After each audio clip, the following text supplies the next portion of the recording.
Good morning friends, সবাই কেমন আছো? উইকেন্ড নিশ্চয়ই ভালো কাটাচ্ছ। দেখো, ক্র্যাব আমার খুব পছন্দ, তাই আজকে একটু ক্র্যাব করবো বলে ক্র্যাব নিয়ে এসেছি। ভালো করে ধুয়ে নিয়েছি, আর ক্র্যাবটা আমি একটু গরম জলেও ধুয়ে নিই, নিয়ে নুন আর হলুদটা মাখিয়ে নিয়েছি।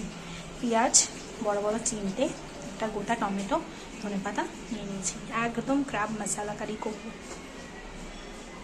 তো দেখো, আমি আগে বডিগুলো ভেজে নিচ্ছি, আর এগুলো পরে ভাজবো। তো দেখো, ক্র্যাবের বডিগুলো আমি ভেজে নিয়েছি। এবার এগুলো আমি ভেজে নিচ্ছি, তারপর মাথাটা কষাবো। তো দেখো, গ্রেভিটা তৈরি করার জন্য আমি পেঁয়াজ, টমেটো, আদা বাটা, রসুন বাটা, লঙ্কার গুঁড়ো, হলুদ গুঁড়ো, নুন, কাশ্মীরি মির্চ দিয়েছি। এবার গ্রেভিটা তৈরি করব। দেখো, গ্রেভি কিন্তু তৈরি হয়ে গেছিলো। আমি কাঁকড়ার বডিগুলোকে, যেটা ভেজে তুলে নিয়েছিলাম, দিয়ে দিয়েছি। এবার পিংসগুলোকে দিয়ে দেবো।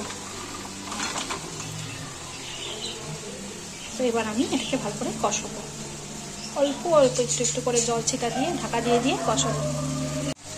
তো দেখো, মশলা ফ্রাই কিন্তু অলমোস্ট রেডি। আমি জাস্ট আর একটু ঢেকে দেবো, সেদ্ধ হবে আর একটু, তারপরে নামিয়ে নেবো ধনেপাতা দিয়ে। তো দেখো, ক্র্যাব মশলা কারি কিন্তু রেডি হয়ে গেছে।